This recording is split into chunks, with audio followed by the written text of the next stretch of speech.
qu'il nous marque, vous savez.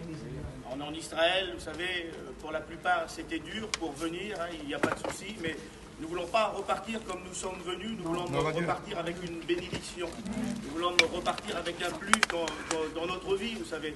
Bien sûr que ce n'est pas la pierre qui va nous bénir, vous savez, il n'y a pas de problème, ce n'est pas ce pays non plus. Le Seigneur, il est chez nous, il n'y a pas de problème. Là-bas en France, il nous bénit, il nous donne ça, je comprends. Mais ici, eh bien, tout simplement, vous savez, on est en Israël, et puis c'est là où c'est que Dieu a marché. C'est là où c'est que Jésus a marché, qu'il a fait les miracles, les prodiges, tout ce qu'il y a eu en réalité. Alors nous voulons apporter une bénédiction chez nous. Nous voulons tout simplement repartir avec un plus dans notre vie. Vous dites Amen ce matin? Amen. La Bible nous dit dans Juge 14 que Samson, il va descendre dans cette ville à Timna, qui s'appelle. Et lorsqu'il va descendre dans cette ville, la Bible déclare qu'il va avoir une femme qui va être belle de figure.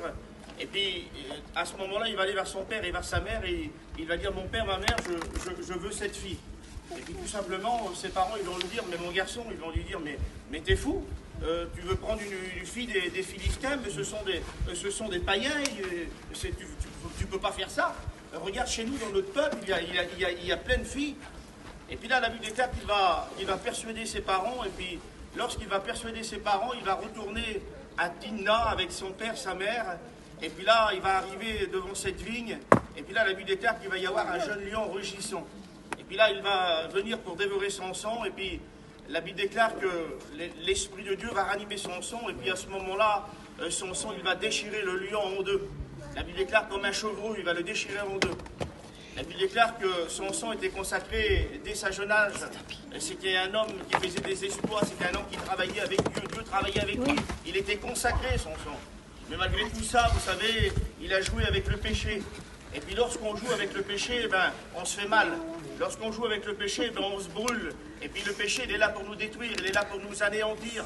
Parce que lui, en réalité, l'ennemi, il ne veut pas qu'on accomplisse les œuvres de Dieu, en réalité. Il veut tout faire pour essayer de nous terrasser terre à terre. Mais il n'a aucun pouvoir, parce que nous sommes des enfants de Dieu, dit Amen. Amen, gloire à Dieu. La Bible déclare que à ce moment-là, Samson, comme je vous ai dit, c'était un homme très fort. La Bible dit que Samson, il va attraper 300 renards à la course. La Bible déclare que Samson, malgré tout ça, lorsqu'il va jouer avec le péché, il ne va plus avoir de force, il va être anéanti. Et peut-être ce matin, il y a des personnes qui n'ont plus de force, qui est découragé, qui est attristé, qui n'a plus la force d'avancer, plus la force de marcher peut-être. Il y a aussi des personnes qui n'est pas chrétien. Je voudrais te dire ce matin que le Seigneur, il est capable de te révéler à toi. Il est capable de faire quelque chose pour toi, il est capable de te donner ce que tu as besoin ce matin. Je ne sais pas dans quel but que tu es venu, qu'est-ce que tu as besoin, qu'est-ce qu'il te faut en réalité. Mais laisse-moi te dire une chose, que Jésus, il te connaît ce matin. Et il est capable de t'apporter ce que tu as besoin. Vous dites Amen ce matin? La Bible déclare que Samson, lorsqu'il va jouer avec le péché, il va se retrouver anéanti, comme je vous ai dit, plus de force, découragé, attristé, en miettes. Et il va supplier Jésus. Et lorsqu'il va supplier Jésus, il va faire une prière.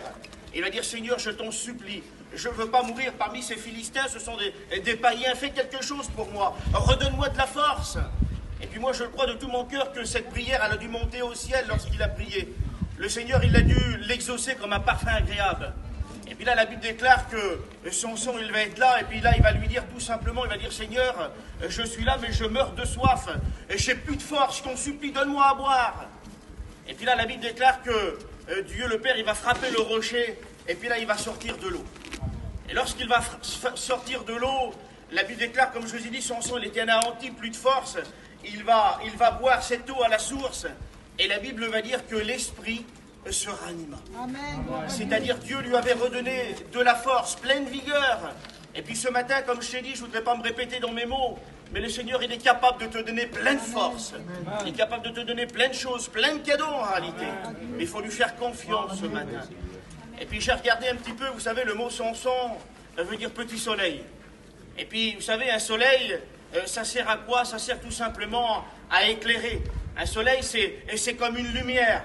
Eh bien, je voudrais vous dire, frères et sœurs, nous les chrétiens, nous qui avons accepté Jésus, nous devons être comme ça. Nous devons être des lumières. Nous devons éclairer les personnes.